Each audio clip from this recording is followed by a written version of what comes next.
lagi sama Bang Timur.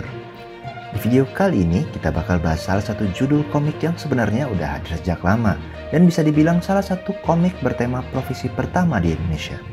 Ya, kali ini gue bakal bahas komik 5 menit sebelum tayang nomor 1 sampai 3. Seperti biasa gue akan ulas komik ini dari sisi profil komik, cerita, gambar dan teks serta kesan keseluruhan ya.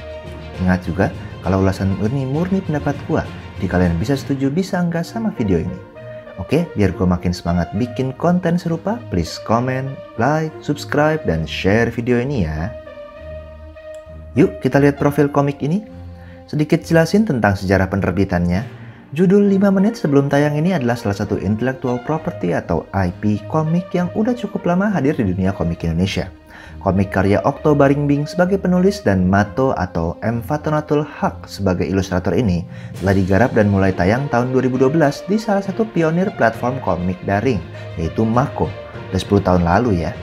Komik ini terinspirasi dari pengalaman Okto yang sebelumnya sempat bekerja di stasiun televisi sebagai seorang editor. Karenanya kisahnya terasa sangat kaya bahkan mungkin personal. Dari riset kecil-kecilan gua, Okto yang sebelumnya sempat membuat komik Merdeka di Bukit Selarong ini bertemu dengan Sunny Go yang mengajaknya membuat komik untuk platform Mako. Dan well, sisanya adalah sejarah. Berkat karyanya ini, Okto dan Mato pun meraih penghargaan Silver Awards pada International Manga Award di tahun 2013. Kisah perjalanan mereka di Jepang pun sempat dibuat komiknya di majalah komik Cosmic loh. Nah, versi cetaknya pun akhirnya diterbitkan oleh Cosmic pada tahun 2016 sampai 2017. Tapi sayangnya hanya terbit 2 nomor pertamanya. Anyway, 2 nomor itu juga yang akan gua ulas di video kali ini.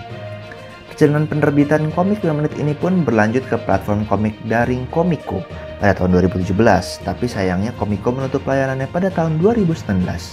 Kabar gembira hadir untuk para fans ataupun pembaca komik 5 menit ini karena Koloni menerbitkan kembali 2 nomor pertamanya bahkan nomor 3, sehingga judul ini bisa kalian dapatkan kembali di toko buku atau online shop. Jadi untuk ulasan ini, gue bakal bahas juga versi terbitan Koloni untuk nomor 3-nya ya. Seperti yang gue ceritain tadi, komik hitam putih ini sempat diterbitin oleh beberapa penerbit. Untuk nomor 1 dan 2 yang gue punya ini terbitan Cosmic yang hadir di tahun 2016 dan 2017. Info dari Okto, kreatornya, konten dari versi Koloni sama persis dengan versi Cosmic. Bedanya lebih ke sampul jaket untuk terbitan Cosmic dan juga bonus ID card bahkan lanyard untuk pembelian versi Koloni dengan syarat tertentu. Covernya yang keren ini rasanya dibantu oleh Kara Ali Syabana dan Heru.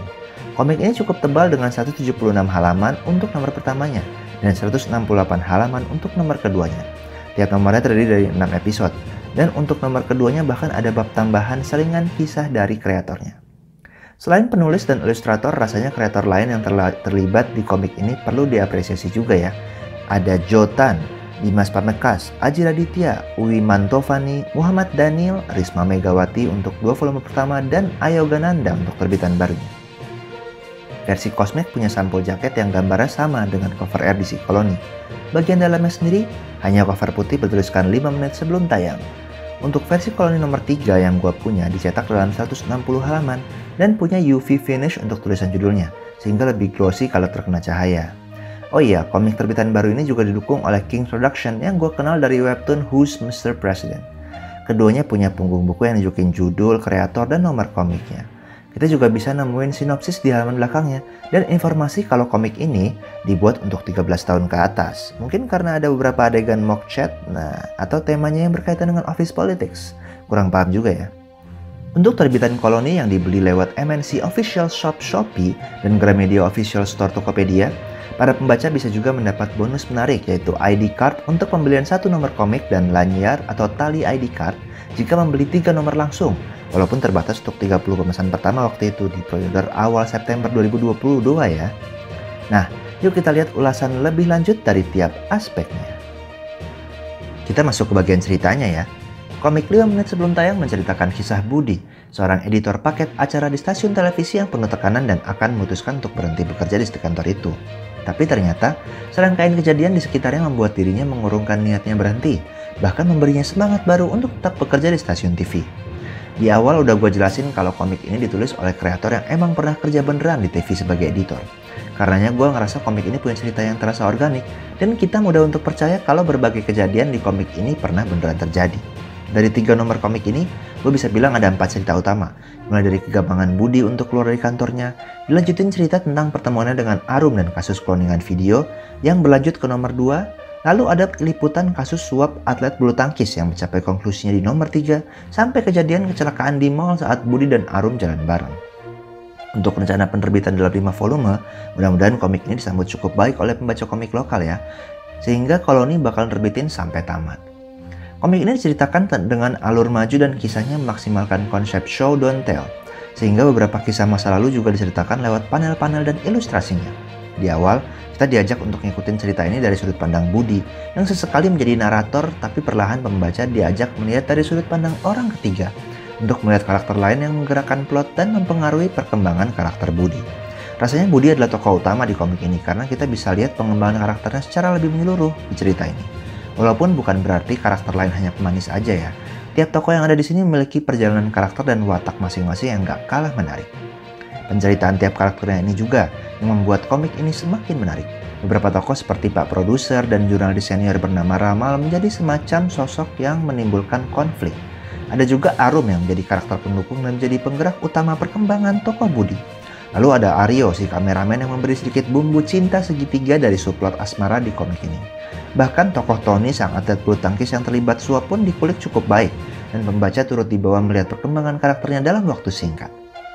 Ini semua didukung oleh penggambaran latar yang terasa real, mulai dari ruang editor yang sempit, situasi stasiun TV yang penuh tekanan deadline, bahkan berbagai lokasi liputan mulai dari permukiman yang terbakar hingga stadion bulu tangkis semuanya digambarkan dengan detail yang cukup. Komik ini juga memiliki berbagai adegan dramatis yang cukup memorable, sehingga kalau ditanya apa genrenya, mungkin ini komik drama slice of life dengan sedikit bumbu asmara yang solid. Terlebih komik ini berhasil menangkap berbagai tantangan profesi di dunia TV, mulai dari editor, reporter, hingga profesi lain seperti atlet.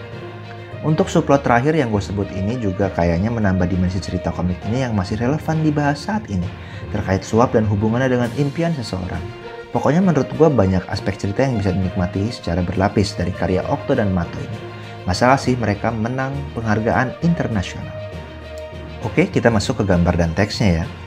Komik ini digambar dengan gaya yang khas dari Mato. Mungkin kalian pernah baca komiknya yang berjudul 1SR6 terbitan Koloni ya. Bisa dibilang ada pengaruh komik manga pada gayanya. Ini juga yang membuat judul ini mendapat penghargaan International Manga Award. Tapi menurut gue gayanya ini punya karakter sendiri yang gak bisa langsung dikotakan ke gaya shonen atau shoujo. Jadi, walau terinspirasi bisa dibilang gak terlalu Jepang juga, khususnya kalau kita lihat dari penggambaran mata dan hidungnya.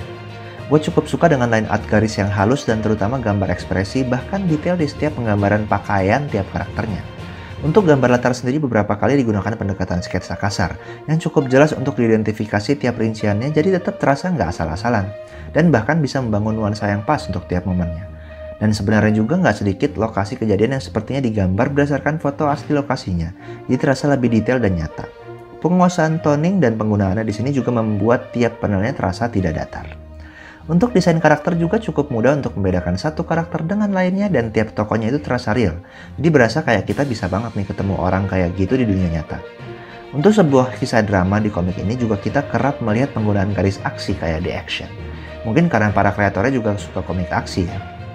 Dan tentunya ini jadi sisi positif karena bisa membuat tempo ceritanya lebih cepat di tengah drama yang terjadi.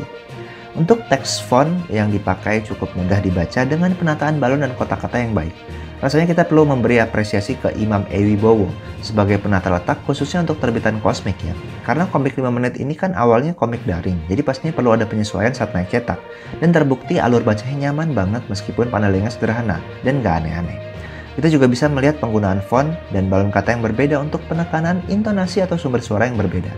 Efek suara onomatope tidak banyak digunakan seperti layaknya komik pertarungan, tapi beberapa kali muncul sebagai pemanis. Intinya, secara umum komposisi antara teks bisa dibilang cukup seimbang dengan gambarnya, jadi nggak terlalu berat di narasi tapi memberi cukup informasi untuk menjalankan plotnya. Jadi, gimana kesan gue komik ini?